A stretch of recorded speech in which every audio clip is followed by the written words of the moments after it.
Hey, what's up guys? Welcome to another exciting design tutorial with UXMate. In this video, we are going to learn how to create our own custom icons and how to bind them in a font so you can use those customly created icons as a font in your CSS, or you can say in your HTML, right? And then you can apply all those CSS properties which you can apply to a normal text in CSS, right? You might have heard about Font Awesome, right? Already Font Awesome gives a lot of, or you can say a huge collection of icons in a font.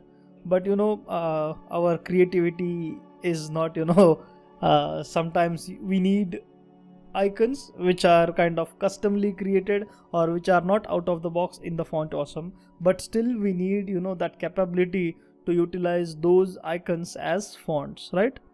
So let's quickly jump into the tutorial and let's get started with how to create your own custom icons and then how to bind them in the font, right? Well, before we move further, make sure you have subscribed to the channel and hit the bell icon, because if you are not hitting the bell icon, you will not get any notifications with our future uploads and you will definitely miss a lot of amazing design tips, tricks and techniques, right? So let's jump into the Figma and let's get started with the icons, right? You can use any design tool, no matter if you are using XD or Illustrator or Corel Draw. You can use any design tool. End of the day, technique is going to be the same.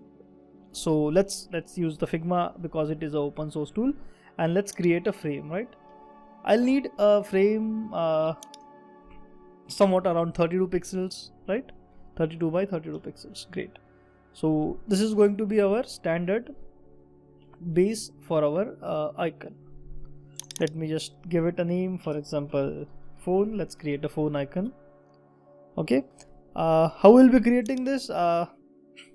Let's just simply take two circles. Oops.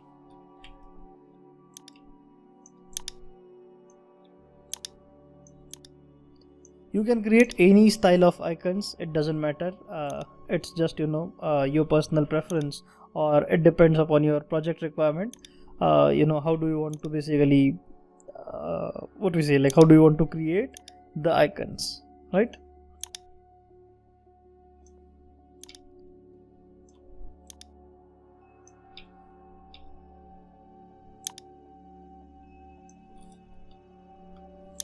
Okay, great. So I have something similar to this. I'll create a single component, like a single object out of this, and I'll change the color to plain black.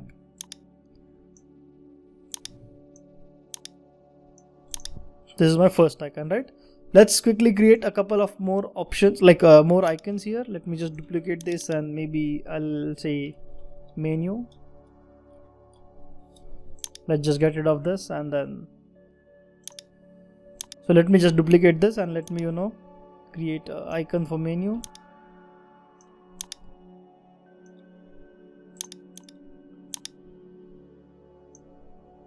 I'll just combine it together and I'll do a center align and I'll change the color to black. Okay, let me make one more copy here, and let me probably create a home icon. You can create any custom icons, not necessarily you have to follow the same icons which I'm creating here. I'm just creating them for reference.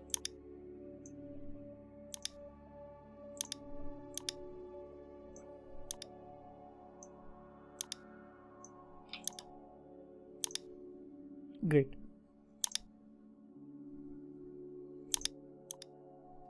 So we have created a couple of different icons here. What we have to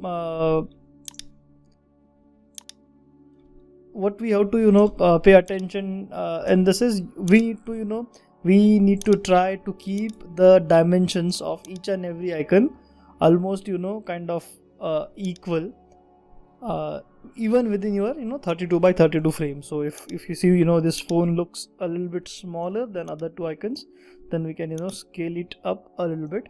So we'll try to keep the dimensions. You can create the guides as well if you want, right? You can create the guides here and then you can try to align your icons to the guides.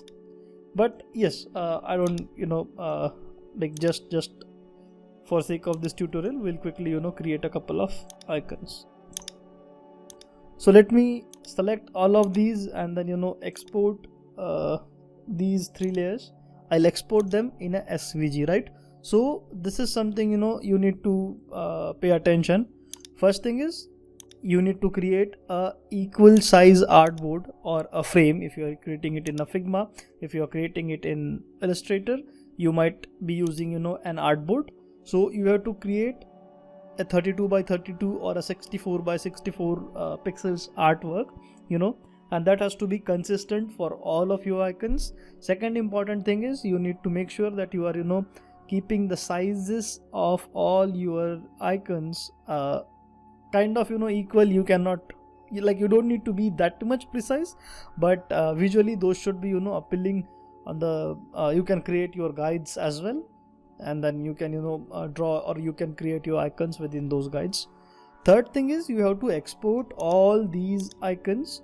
Make sure you have one more thing is, make sure you have a single color. So let me just hide the fill for the background frames, and I'll select these 3 frames and I'll export them into SVG, right? So make sure you export them in the SVGs which has a transparent background, a fixed size, and then all of your icons are kind of almost of the similar dimensions. Let me export these. I have created an icons folder here. Let me just save all these let me just save all these 3 files, 3 icons as a SVG in this folder. So Figma is exporting those icons. Yes, now our export is done, right? So our part 1 is completed. Now we'll jump to the other part of the tutorial, where we'll be creating a font out of these icons. You can go ahead and use those SVGs in your projects here itself, but using the SVGs is going to be tricky, or kind of you cannot maintain the, basically it is not scalable. So whenever you have to change any icon, you have to go ahead and update the SVG and change the instances wherever you have used those icons. But if you do it in a font, you just have to update your icons in the font, and you just have to change the font in one single file, and all of your icons will be automatically updated, right? So let's jump to the second part, where how to create a font out of this. So I'm not sure if you are aware of this, but there is this IcoMoon web application or website, which basically you can see IcoMoon. You can Google it, and then I'll definitely put the link in the description. So when you go to the IcoMoon, it basically allows you to create the custom fonts, right? It is free till certain points. You can definitely use a free version to create your fonts. You don't need to go to the premium version. Premium is it is required only if you want to continuously update your icons, if you want cloud features, for example syncing with the cloud, and if you want to host your icon fonts or SVGs, definitely you need to go to the premium package. But definitely with the free thing, you can create a font, and then you can import your font in your HTML, right? So let's go to the IcoMoon app. You can sign in and create your account if you want to store your icons. So let's just now you can see there are already a lot of icons available in their library. You can go ahead and use those icons as well as a part of your font, but will not use any of this, because we have created our own custom icons. So what we'll be doing, we have to import icons by clicking on this button. So when you open this, you can select multiple files, right, and then you can click on open. So it will import all your icons, right? So now if you see, you have imported all these icons here. Now what we have to do, we have to select whatever icons we have kind of imported here. You can import as many as icons you want. So as soon as you have imported all of those icons, you can select them by holding shift, and then what you have to do, you can check the dimensions are 32, right? sorry, this is the preview size, but that's why, generally 32 pixels is kind of widely used in the fonts or in the icons, and then you can scale up, scale down anyways, because it is a vector format and a font format, and you can just scale it up by using font size, right? So let's click on this generate font option. So when you go to the generate font option, you can define the names, right? And then you can see you have this gate code option as well.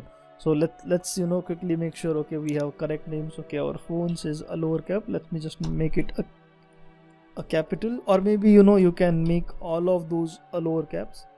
It depends on your personal choice.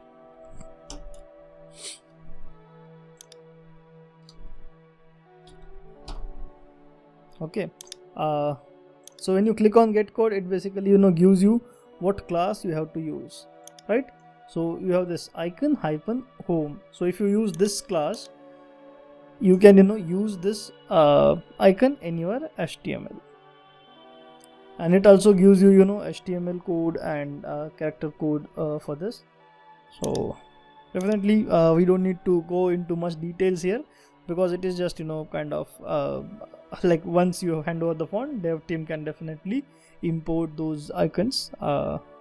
You can go into preferences to define the font name, what font name you want here. So I'll give it a custom name, Graphic Baba. Okay, you can define your prefix, sorry.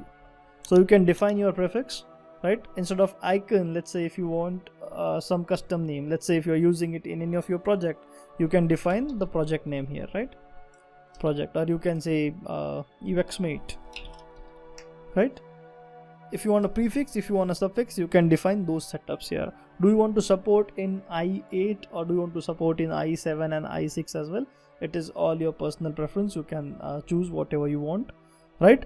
Then in the CSS selector, you can define what kind of selector you want. Like, do you want it as attribute selector, you want to use it as a class, or you want to use it with the I tag, right? Let's keep it as default attribute selector.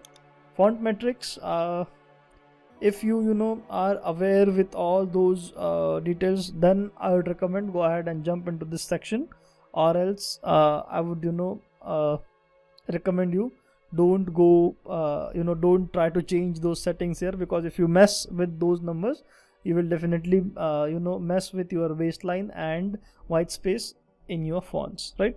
Metadata is something where you can define some custom details about your font, like what is going to be URL, description, copyright claims, if like any copyright laws or anything, if you have for example like copyright at UXmate, or like you can define all your those things, like what is going to be licensing URL, who is designer's URL, all those things you can define. If you're going to create multiple versions of the same font, you can create major minor versions as well, right? So you have all those settings as a completely out of box, as a open source setup basically, right? So so we are done with this, right? Now let's click on the download. You can access the preferences by the way from here as well, right? You can do it from here as well as here.